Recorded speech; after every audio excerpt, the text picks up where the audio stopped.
নবীজির জীবনী কাহিনী। হজরত মুহাম্মদ সাল্লাল্লাহু আলাইহি ওয়াসাল্লাম ৫৭০ খ্রিস্টাব্দে মক্কায় কুরাইশ বংশে জন্মগ্রহণ করেন।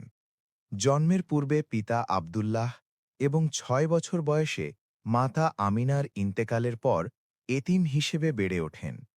৪০ বছর বয়সে নবুয়ত লাভ, মক্কায় ইসলামের দাওয়াত, ৬২২ খ্রিস্টাব্দে মদিনায় হিজরত এবং ৬৩২ খ্রিস্টাব্দে ৬৩ বছর বয়সে ইন্তেকাল করেন।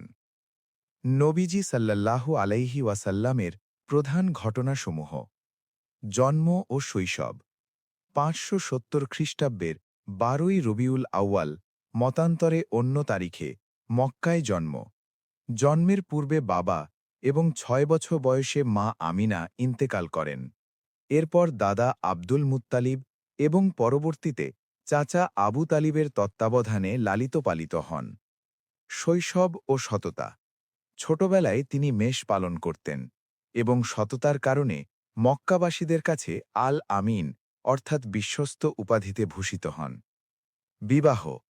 ২৫ বছর বয়সে বিবি খাদিজা রাদিয়াল্লাহু আনহার সাথে বিবাহ বন্ধনে আবদ্ধ হন। নবুয়াত লাভ। ৪০ বছর বয়সে হীরা গুহায় ধ্যানরত অবস্থায় জিব্রাইল আলাইহিস সাল্লামের মাধ্যমে পবিত্র কুরআন অবতীর্ণ হয় এবং তিনি নবুয়াত লাভ করেন। দাওয়াত ও বিরোধিতা। মক্কায় ইসলামের দাওয়াত প্রচার শুরু করেন, কিন্তু কুরাইশদের প্রচণ্ড বিরোধিতা ও নির্যাতনের মুখোমুখি হন। হিজরত ও মদিনা জীবন। ৬২২ খ্রিস্টাব্দে মক্কা থেকে মদিনায় হিজরত করেন। মদিনায় ইসলামী রাষ্ট্র প্রতিষ্ঠা করেন এবং বদর, উহুদ, খন্দক সহ বিভিন্ন যুদ্ধ পরিচালনা করেন। মক্কা বিজয় ও বিদায় হজ।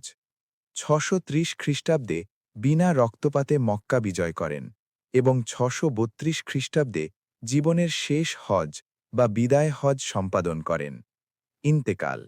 ৬৩২ খ্রিস্টাব্দে মদিনায় ইন্তেকাল করেন। নবীজি সাল্লাল্লাহু আলাইহি ওয়াসাল্লাম ছিলেন মানবতার মুক্তিদূত, যিনি জাহিলি যুগের অন্ধকার দূর করে সত্য ও ন্যায়ের প্রতিষ্ঠা করেন।